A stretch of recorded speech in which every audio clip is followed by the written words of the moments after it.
ये भेदभावपूर्ण अन्यायकारी कदम है। जितना शीघ्र सरकार को सद्बुद्धि है इसे वापस ले और नीम का थाना जो संघर्ष के आधार पर जिला बना था, लोगों की आवाज़ के कारण जिला बना था, उसको दोबारा जिला बनाए। ये डिजर्व करता है भौगोलिक रूप से भी और बाकी तथ्यों के आधार पर। कल सीकर में वन मंत्री ने कहा कि जिलों को लेकर कोई विरोध नहीं है, विशेषकर नीम का थाना जिले को लेकर कहा है, और आप इतनी रात को यहाँ पे धरने पे आए हो। आपने शुतुरमुर्ग सुना है कि नाम एक पक्षी का? वो अपने गर्दन को नीचे डाल देता है ना, और फिर कहता है मुझे तो कुछ है ही नहीं, दिन में दिख ही नहीं रहा।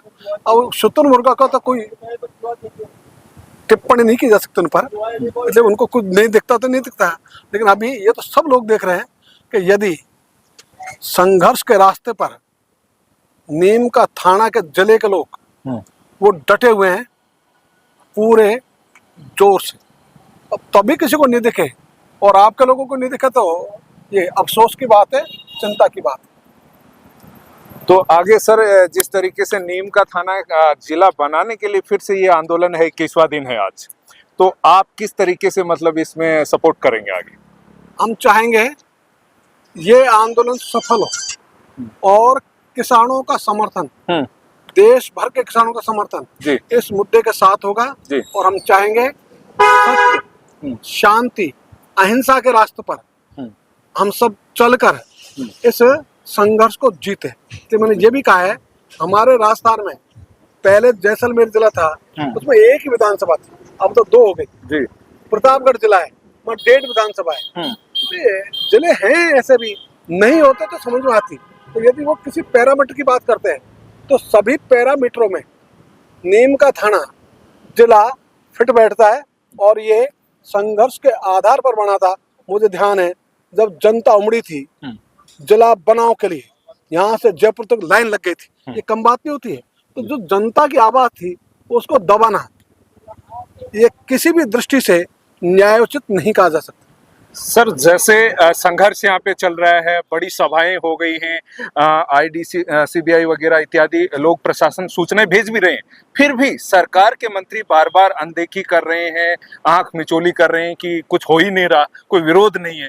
तो इस विषय में अब इस आंदोलन में किस तरीके का सजेशन देंगे, कोई परिवर्तन का? वैसे तो यहाँ जो संघर्ष चला रहे हैं जी, सब अनुभवी लोग हैं और सब संघर्ष के प्रति समर्पित लोग हैं। तो जो भी वो रणनीति तैयार कर रहे हैं वो अच्छी है। तो भी कहीं आवश्यकता होगी, हम इतना कहना चाहेंगे, गांव बंद आंदोलन का प्रयोग अभी हम 29 जनवरी को कर रहे हैं और ये वो ताकत है ब्रह्मास्त्र जैसी जो कभी विफल नहीं हो सकता। तो ब्रह्मास्त्र सदा सफल होता है। तो ये ब्रह्मास्त्र चलाने की यदि आवश्यकता हुई तो उसके बारे में भी मैंने आग्रह किया है हमारे यहाँ जो नायक आपके मोदी साहब एमएलए उनको और पूरी संघर्ष समिति को कि वो इसमें विचार करें और वो विचार करके निर्णय तो वो लेंगे। यदि वो विचार करके निर्णय लेते हैं तो मैं सोचता हूँ, मेरा जो विचार है इसको सरकार अनदेखी नहीं कर सकती। ये सफल ही होगा, ब्रह्मास्त्र कभी विफल नहीं होता। जी, धन्यवाद, आपने जानकारी दी। मोदी जी, आप क्या कुछ कहेंगे? जैसे ये सजेशन दे रहे हैं कि गांव बंद, तो गांव बंद मुद्दे पर आपकी क्या राय है? देखिए, आज आदरणीय रामपाल जी हम सब के बीच में है, इनका मार्गदर्शन हमें मिला है और इन्होंने बहुत अच्छी अच्छी बातें अपने भाषण में हमें बताई हैं। ये संघर्ष के प्रतीक हैं, एक तरह से लंबे समय से पूरा जीवन में कहूँ कि इनका संघर्ष के लिए बीता है और उस पंचायत के लिए, उस बिरादरी के लिए, किसान बिरादरी के लिए संघर्ष करते आए हैं। तो आज हमें इनका मार्गदर्शन मिला है, निश्चित रूप से हम उसका प्रयोग करेंगे और उसी रास्ते पे आगे चलेंगे। हमारा बिल्कुल इरादा अहिंसक रूप से आंदोलन को चलाने का, हिंसा का प्रयोग हम नहीं करना चाहते। हमारे कई नौजवान इस बात के लिए बहुत नाराज भी होते हैं कि साहब सरकार ऐसे नहीं मानने वाली, सरकार ऐसे नहीं मानने वाली, लेकिन इतिहास गवाह है कि अहिंसक आंदोलन हमेशा सफल हुए हैं। चाहे वो महात्मा गांधी का था, चाहे जयप्रकाश नारायण जी का था, वो आंदोलन हमेशा सफल हुए हैं।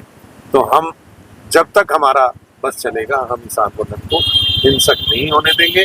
लेकिन ये तय है कि ये आंदोलन दिन पर प्रतिदिन तेजी पकड़ेगा, रफ्तार पकड़ेगा और सरकार को मजबूर करेगा कि नीम का थाना जिले को वापस